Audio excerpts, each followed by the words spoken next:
Hər vaxtınız xeyirli olsun dəyərli dinləyicilər, hər vaxtınız xeyirli olsun Rauf və bugün biz çox maraqlı bir mövzuya toxunacağıq. Hər hansı bir fikriniz varsa, siz də bizimlə bölüşə bilərsiniz. Dünəndən etibarən hava şəraitinin dəyişdiyini, üzdə axşam saatlarında hətta normadan artıq yağışın düşdüyünün şahidi olduq.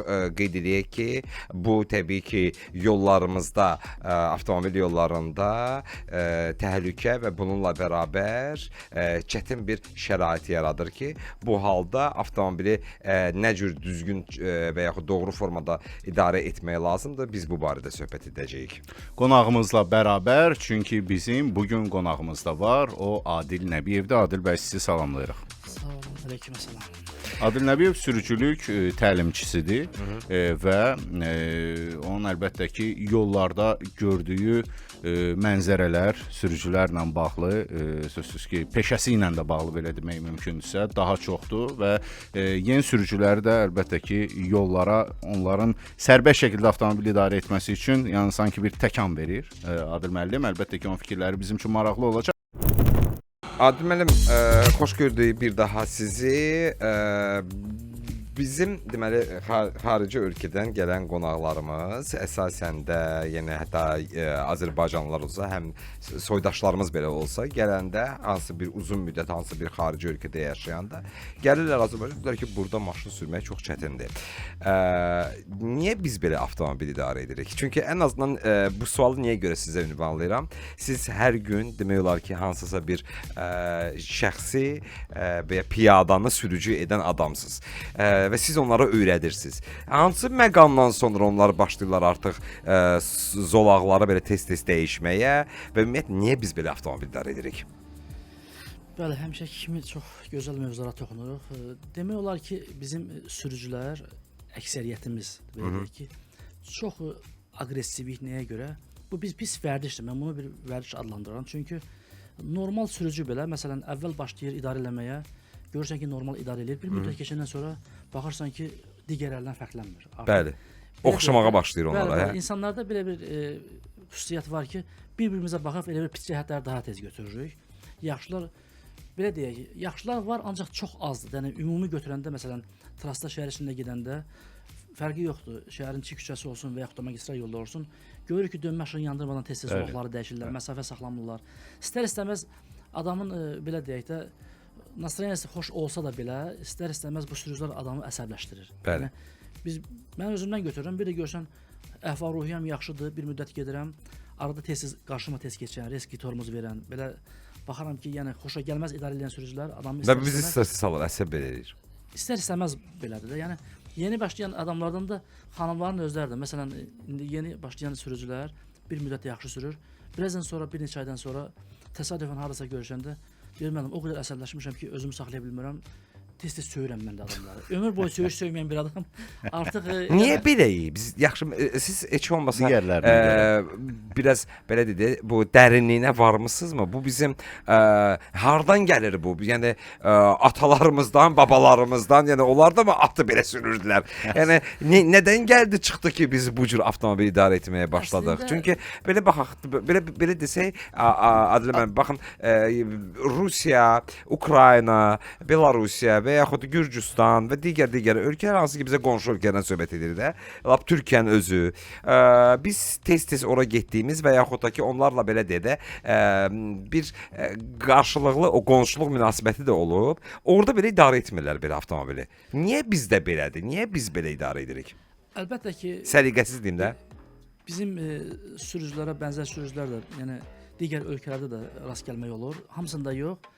Məsələn, Türkiyənin özündə də biraz bizə baxanda fərqlidir. Yəni yaxşıdır pis. Yəni pis cəhətləri mən bir ara bilirdim ki, Gürcüstan bizdən pisdir, amma son vaxtlar ora gedənlər deyirlər ki, orada artıq normallaşıb. Mən Gürcüstanda pis görməmişəm. Gürcüstanda çox aqressiv, çox. Yəni aqressiv, yəni sürətli sürə bilərlər. Mən sadəcə o bizi səliqəsiz səhman bizdə yollarda azdır, o düzdür. Bilirsiniz, bu nədən gəlir? Nədən qaynaqlanır? Ümumiyyətlə, mənə belə gələr ki, bu Qafqazlıların idarə etməsi digərlərindən fərqlənir. Yəni bu qandan gələn bir şeydir. İstiqanlıyıq. Yəni tək idarə etmədə yox, istənilən bir peşədə fikir verirsiniz. Bizdə yəni insanlar çox əsəbidir. Ümumiyyətlə, yəni tək ki yollarınızda yox, istənilən bir yerdə belə deyək də biz çox vaxtı eşidirəm ki, məsələn, kimi deyir yol mədəniyyəti, kimi deyir hər hansı bir mədəniyyət.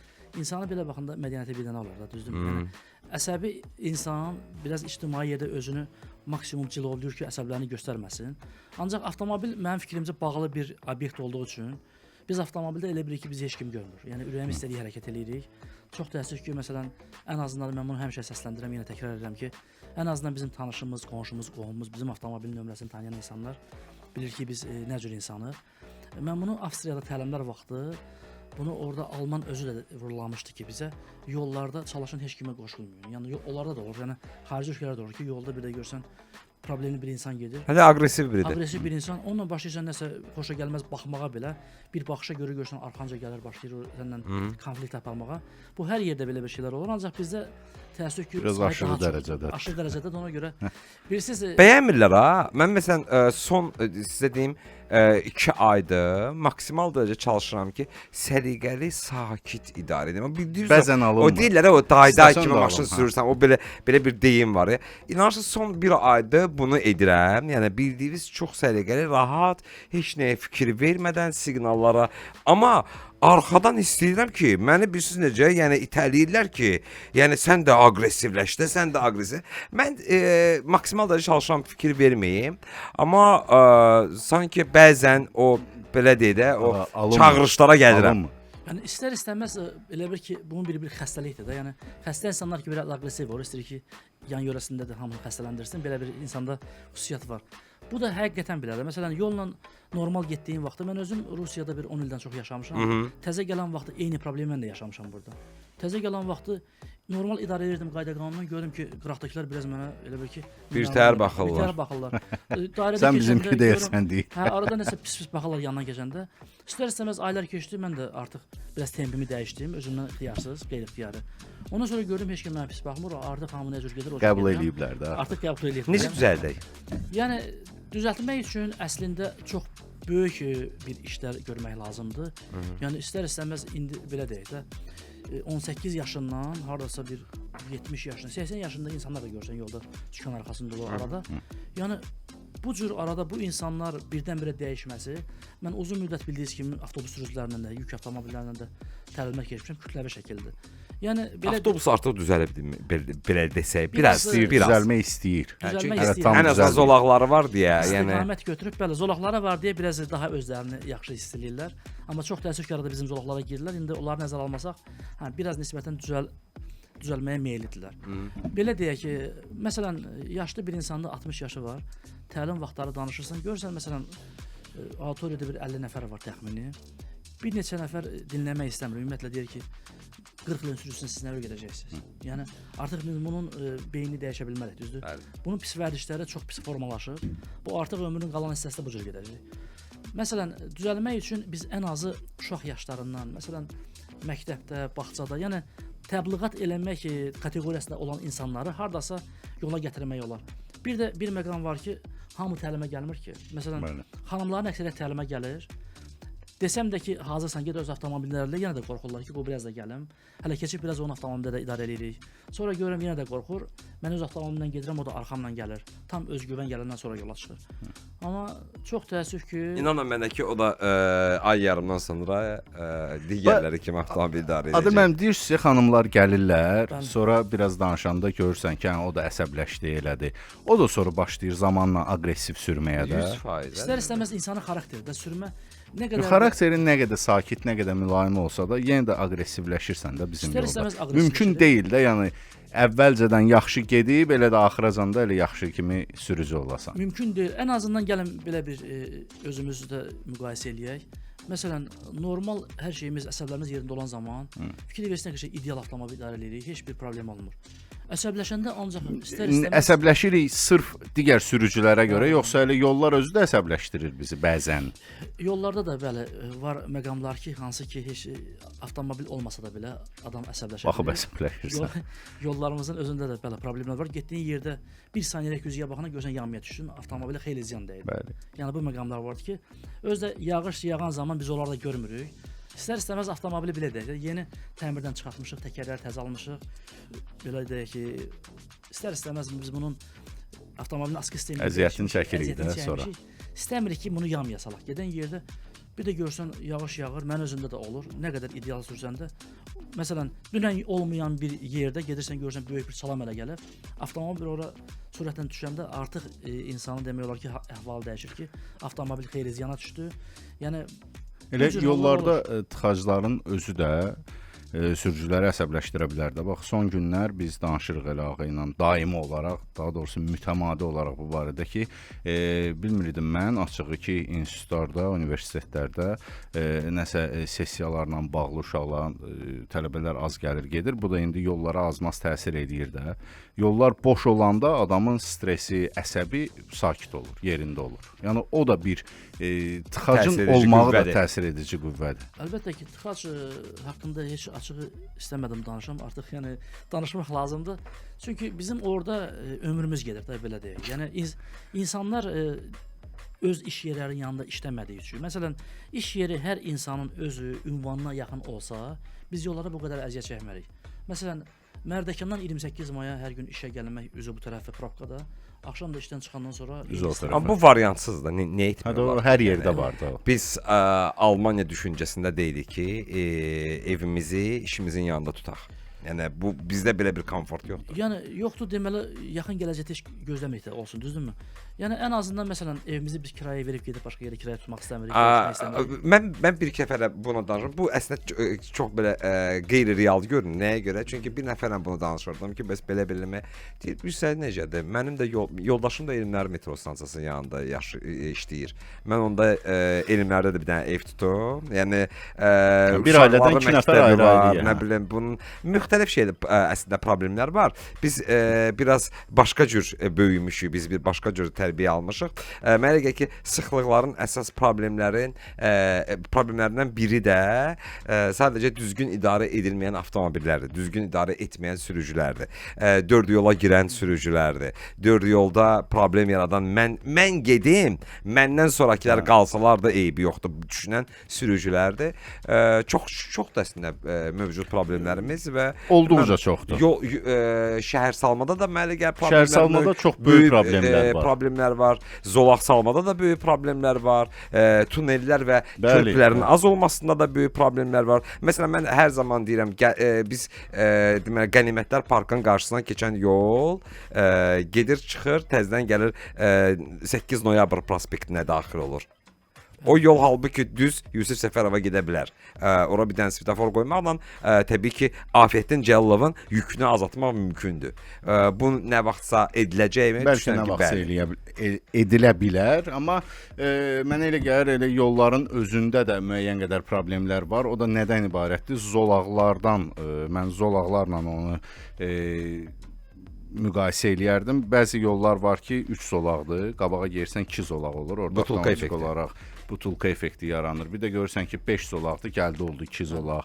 Bir də görürsən ki, böyük, geniş, magistral bir yoldur, amma zolağın sayı azdır, 3 zolaqdır. Yəni 3 zolaq indiki dövr üçün, zamanı üçün mənə elə gəlir biraz azlıq təşkil eləyə bilər, Bununla amma bərabər böyük 4 prospekti birləşdirən yollarımız azdır. hə, yollar Ziya Bünyadov prospekti, Heydər Əliyev prospekti, Babək prospekti və 8 noyabr prospektini bir-birinə birləşdirən yollarımız demək olar ki, yox yox. səviyyəsindədir. Adil müəllim, ümumiyyətlə biraz yağış yağan kimi sürücülərimiz avtomatik olaraq avtomobili daha yavaş, daha sakit idarə etməyə başlayırlar. Bəzən buna ehtiyac olmur. Yəni elədir güclü yağış yoxdur, amma sanki göydən bir damla yağış düşən kimi dərhal bizdə tıxacların sayı belə dəhşətli dərəcəyə gəlir çıxır. Elə dünən axşam saatlarında bunu izləmək olardı. Düzdür, axşam biraz yağış güclü idi, amma təxminən saat 7 olardı. Mən baxdım, deməli 28-dən təxminən aeroport yolu gedəndə üzü aeroporta tərəf Sabunçuya qədər hərəkət dayanmış vəziyyətdə idi demək olardı ki. Buna səbəb nə göstərilə bilər? Yəni yağışda bu qədər ehtiyat? Belə deyək ki, əslində ehtiyat saxlamaq yaxşıdır. Nəyə görə? Çünki bizdə mövsümi şinlər demək olar ki, yoxdur. Çox az adamlar qış şinləri yəni taxır vaxtında mövsümə görə. Bu da ki, məsələn, yağış intensiv olsa, əgər akoplan dərəcəsində olsa ki, aşlanmış şin orada yəni özünü düzgün apara bilmir. Yəni nəinki tormoz vermək, sürətlə belə gölməçiyə daxil olan kimi belə avtomobil yolundan çıxır. O məsələlərə görə fikirləşəsən, ancaq bunu hamı nəzərə almır. Gəlirsən, baxırsan, görürsən qabaqda heç belə deyək də ciddi bir maneə də yoxdur. Yəni hamı sürətini minimum aşağı salıb belə düzgün vurğulayırsınız ki, yağış yağar, yağmaz, yollar iflic vəziyyətə düşür. Bu da sadəcə yəni sürücülərin ehtiyatını mən deməzdim. Bunun səbəbləri odur ki, bir neçə sürücü, məsələn qarşıda gedən sürücü ümumiyyətlə idarə edə bilmir. İdarə edə bilmir deyə yağış yağan kimi elə bir ki, qar yağdı, buz kimi özünü yəni yolda hiss eləyir. Ona görə Özünü qorxuzur. Özünü qorxuzur, bəli, özünü qorxuzur. Bu da bir neçə sürücünün bu cür hərəkət eləməyi demək olar ki, bütün yoldakı intensiv hərəkət sürətini pozur. Bəzən də baxırsan, yolda elə də ciddi bir maneə yoxdur ya. Yəni hər şey öz qaydasında ola bilərdi, amma yenə də tıxac yaranıb. Məsələn, o günləri axşam həftənin bazar günü, yəni 2 gün əvvəl, 3 gün əvvəl də Ziya Bünyadov prospekti ilə gedirəm üzü 20 yanvar tərəfə. 3 zolaq hərəkət eləyirik və normalda sürətimiz var da. İndi demirəm indi 60-70-dən, ən azı bir 35-40-dan gedirik. 35-40 da normal sayıla bilər Ziya Bünyadov prospekti üçün. Gedirsən körpüyə çatanda sürətin düşür minimuma. Sıfıra hətta orada bir an oldu ki, orada ümumiyyətlə əyləci basıb dayandıq bir 2-3 saniyəlik, sonra təzədən başlayırsan hərəkət eləməyə və körpünü keçəndə də körpüyə də qalxırsan, görürsən o da 3 zolaqdan davam edir. Bəs niyə görə bu sürət bu qədər azalmışdı ki, tıxac yarandı? Deməli kimsə qabaqdakı ya yatıb, ya sürə bilmir, ya zolağını ümumiyyətlə düzgün tutmur və bizdə ən böyük problemlərdən biri də zolağı öncədən düzgün tutmamaqdır. Sən sağa dönürsənsə, ən sol zolaqla gəlirsən bəzən və yaxud da ki, əksinə. Bilirsiniz, bu butulka effektində əsas problemimiz odur ki, məsələn, orada demək olar ki, 6-7 zolaq gəlir, avtobus zolağını saysaq. Birbaşa 2 zolağa birləşir, körpünün üstündə və yaxud 3 zolağa. Burada həm ara məsafəsi yoxdur ki, sürücülər normal ara məsafəsi olduqda zolaqları dəyişəndə bu problem yaranmır. Bu tıxacın yaranmasının əsas məqamı odur ki, məsafə saxlamırıq, məsafə çox azdır və hamı gəlir çata-çatda birdən-birə demək olar ki, bir-birinə girir. Bu da hərəkəti iflic eləyir ki, yəni qəza olmamaq üçün sürücülər məcbur dayanır ki, qəza olmasın. Ancaq əvvəlcədən normal sürətlə gəlsək, məsafəmiz, yəni getdiyimiz sürətin ən azı yarısı qədər olsa, bu zolaqları dəyişməyə normal imkan yaradır ki, hamı zolaqlarını dəyişsin, daxil olsun körpüyə eyni sürətdə. Bu məsafənin az olmağı istər-istəməz buna gətirir ki, hamı tormozlayır, artıq bir-birinə yol verir. O da körpünün altında, körpünün üstündə demək olar ki, bu problem hər gün yaşanır. Mən özüm də oradan dəfələrlə keçirəm. Görürəm ki, qabaqda heç bir şey yoxdur, ancaq tıxacdır. Amma bir məqam da olur ki, zolağın birində kənarda bir avtomobil dayanırsa, bir avtomobilin dayanmağı demək olar ki, vəziyyəti daha da ciddi problem yaradır. Adı mən çox belə yaralı nöqtələrimiz var şəhərimizin müxtəlif yerlərində. Onlardan biri də Yusif Səfərov küçəsidir. Baxın, Yusif Səfərov küçəsindən gedirsiniz və yaxud fərq eləmir qayıdırsınız. Yəni üzü şəhər istiqamətində və yaxud Heydər Əliyev prospekti istiqamətində ağlınızdan keçən nədir? Baxın, həmin o sizin dediyiniz yol ki, butulka effekti, bu butulkanın butulkası yaranır da faktiki olaraq. Çünki neçə zolaqlıdır Yusif Səfərov? 5-6 zolaqdır. Gəlir faktiki olaraq 3, sonra 2 zolağa çevrilir. Biri Heydər Əliyev prospektinə gedir, ikisi də girir ki, çıxsınlar deməli Koroğlu Rəhimov küçəsi və digər istiqamətlər. Bax, o yolla gedəndə və yaxud da ki, geriyə qayıdın Neftçala xəstəxanasının qarşısı. Ağlınızdan keçən nədir? Nə cür etmək olar sizin fikrinizcə? Sadəcə bir təlimçi kimi, uzun illərdir sürücü kimi fikrinizə nə keçir? Fikrimin orada birinci keçən odur ki, bu Afyadın Cəllov küçəsindən, yəni Xətayaya gedən yollarla birləşmədə burada ya yeraltı ya yerüstü nəsə bir yol fikirləşir. Körpü olmalıdır ki, ya tunel olmalı. Yəni bir-birimizdən yollarımız kəsişməsin. Bu problem olsa o yeri gəlmişkən davam etdirəcəksiniz. Buna bir dənə vergül qoyaq. Orada da keçəndən sonra Üzeyir Hacıbəyev küçəsi, Hacıbəyli küçəsi gəlir. Üzeyir Hacıbəyli küçəsində də, yəni Port Bakon qabağında da zaten yenə də sıxlıq yaranır. Yəni belə deyək də, Neftçilər prospektindən bir də Yusuf Səfərov küçəsindən birləşmələrin hamısını ya yeraltı ya yerüstü elə eləmək lazımdır ki, burada problem yaranmasın. Fikir verirsiniz, 28 may küçəsinə gedən yol var idi, hansı ki təzə açıldı keçən. Bəli. Xətai metrosu tərəfə gedən yol. Əvvəl bu yol yox idi. Onsuz da bayaq dediyimiz yol həmişə problemli idi. Bu yol açıldı. Bu demək olar ki, bunun 50% yükü azalmalı idi, amma azalmadı. eyni kimi qaldı. Yəni eyni yerdə məsələn Çünki o da gəlir orada tıxanır da. yəni belə deyək də Ya bu tıxanır, birləşmələr- ya da ki sürücülər bir neçə metr yolu getməyə ərinirlər bəlkə də. Çünki mən də Afiyətin Cəlilovla gələndə görürəm qabaqda oldu, dönürəm sağa, düz gedirəm. Oradan sola çıxıram Sabit Orucova, oraya ilə də düz Orada da eyni bəzən çox eyni vaxt vəziyyət. yox. Eyni problemi yaşayırsan. Bəzi vaxtlarda hə, günün müxtəlif saatlarında ola bilər ki, biraz oradan tez keçmək olur. Ancaq belə deyək də bu yaxından bir neçə keçən ay ya o birisi ay idi. Artıq svetofor da gətirildi. Test müddətində də deyildi ki, hal-hazırda yoxdur ki, ağıllı svetofor nə cür özünü göstərəcək. İndi bilmirik, yo həqiqətən ağıllı olacaq, yoxsa ağılsız olacaq, hələ onu zaman göstərər. O zaman göstərər. Yəni bu məqamlar da var ki, bununla tənzimləmək biraz mümkün olar.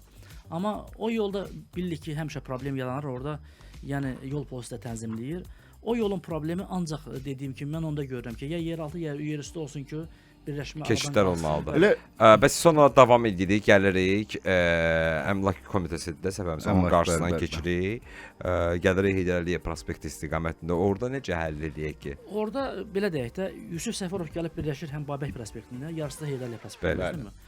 Orada yəni bu dediyim problemlər ortadan qalsa, yəni istər-istəməz buradakı problem düzəlir. Ancaq o gəlib dediyimiz məqamda ortada olan yerdə o problemlərin düzəlməyi avtomobillərin sayına görədir. Yəni orada belə deyək də 2 dənə böyük yol var.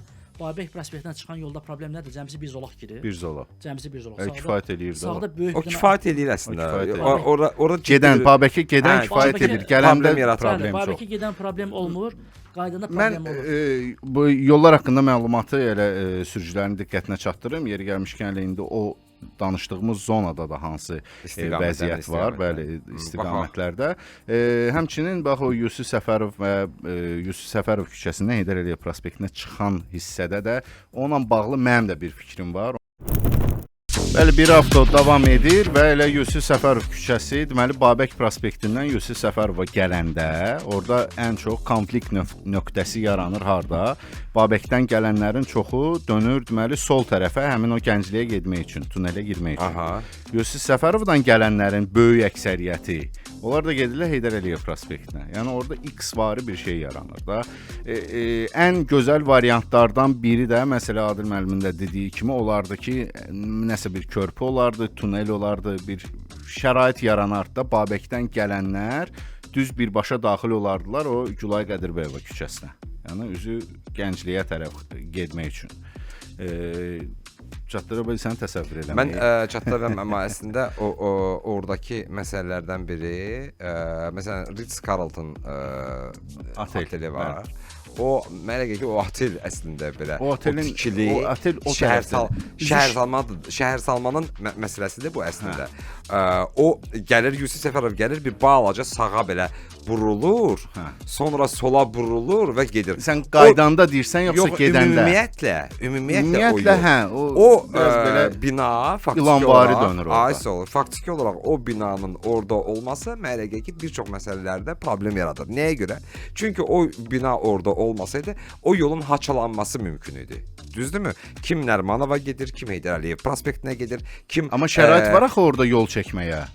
O binanın arxa tərəfi bomboşdur.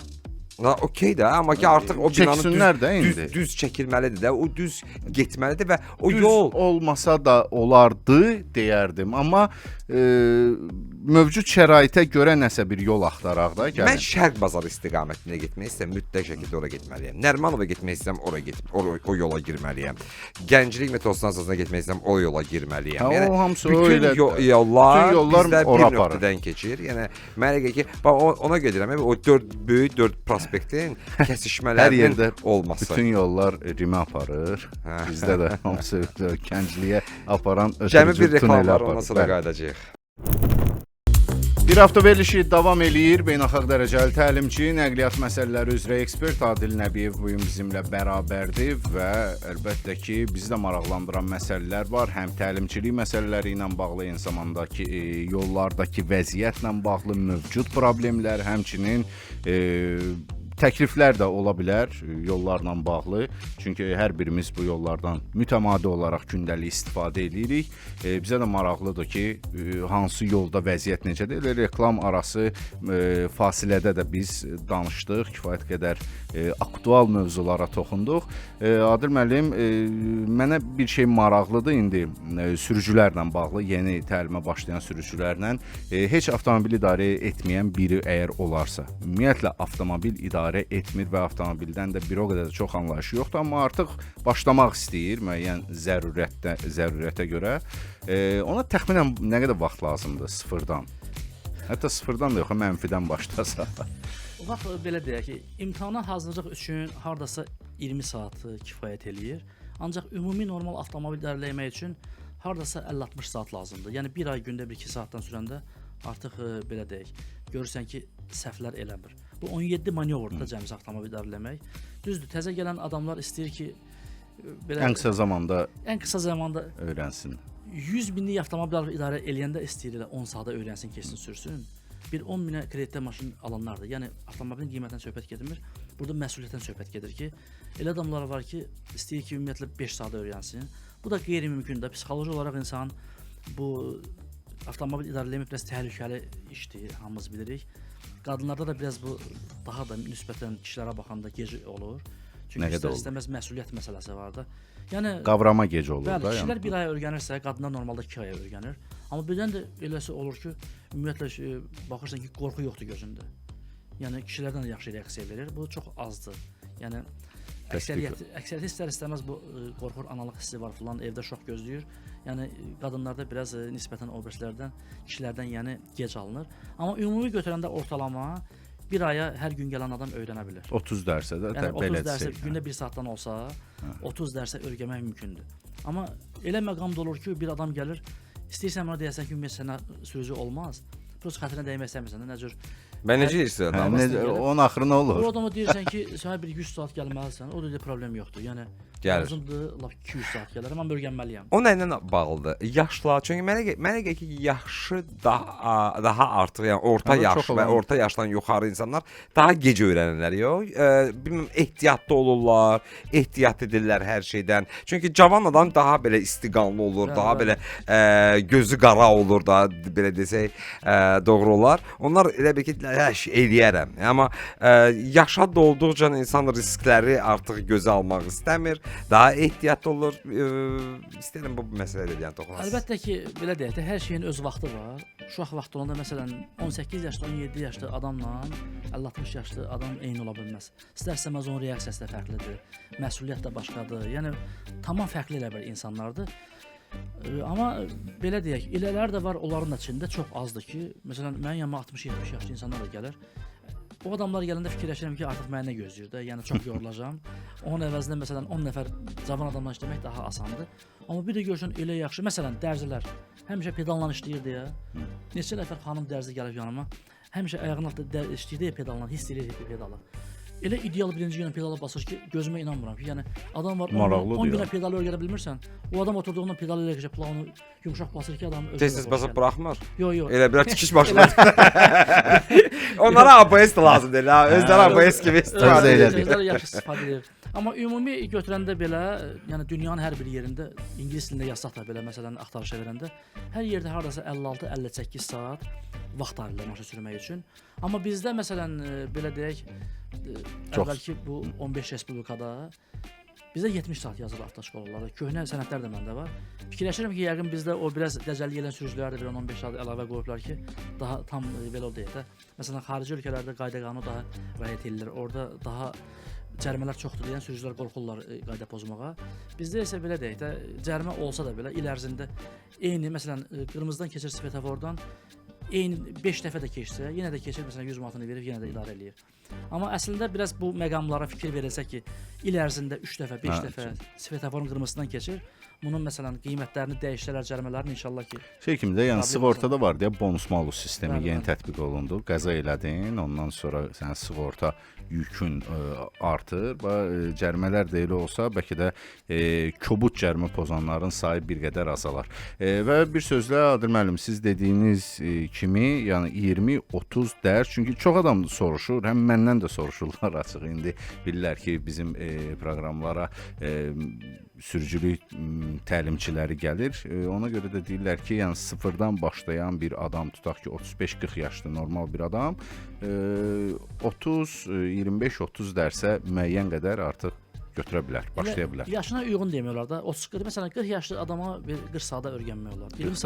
20 yaş olan adama 20 saat öyrətmək olar. Yaşa görə nisbətən get-gedə artır saat. Yəni elə bölməyi, təxmini elə götürüb bölüb götürmək olar və yollarda da ki, bu Bakı yollarında başqa hansı yol ola bilər? Yəni tıxaclı yolda da ola bilər, boş yolda da ola bilər sürmək. Sadəcə bəzən elə yanaşma var ki, tıxaclı yolda daha rahatdır maşın sürmək, amma mən deyərdim ki, bu heç də elə deyil. Tıxacda daha diqqətli olmalısan, çünki ani o diqqətsizlik baxırsan ki, qəza baş verir. Tıxacda düz getmək asandır, amma zolaq dəyişmək çətindir. Bəli. O məsələ var. Qaldı ki, tövsiyələrinizi istəyərdik ki, yağışlı havada sürücülər nəyə diqqət etməlidirlər? Yağışlı havada birincisi avtomobili yaxşı idarə edə bilməyən insanlara üzümü tuturam ki, yollara çıxmasalar yaxşıdır. Heç olmasa yolları tıxacların sayı biraz azalar. Bayaq vurguladığımız kimi təkərlərimiz yoxdursa, ümumiyyətcə bir balaca gördük ki, belə deyək, artıq minus göstərir. 1 və yaxud 2 dərəcə artıq çıxmasaq yaxşıdır. Çünki demək olar ki, bizdə 80-90% təkərlər hamımız yay təkərlərinə idarə edirik. Çünki bizdə bir dəfə qar yağa ya yağmaya, ona görə təkər dəyişmək də xeyli məbləğdir, dəyişmək istəmirik. Yəni avtomobili qış mövsümündə yaxşı idarə eləyə bilən, avtomobili saz vəziyyətdə olan insanlar çıxsa daha yaxşı olar. Yəni və gözü yaxşı görmək qabiliyyəti. Görmə qabiliyyəti birinci yerdədir, o heç. Yəni yağış yağanda işıqlarımız da heç belə normalda küçə də normal işıqlanmır çox yerdə. Avtomobilin də işıqları demək olar ki, heç nə göstərmir. Ona görə yağış yağan vaxtı bəli, açıqdan istifadə edən açıqınız varsa, əgər gözümüz zəifdirsə, onlar da yola çıxmasa daha yaxşı olar.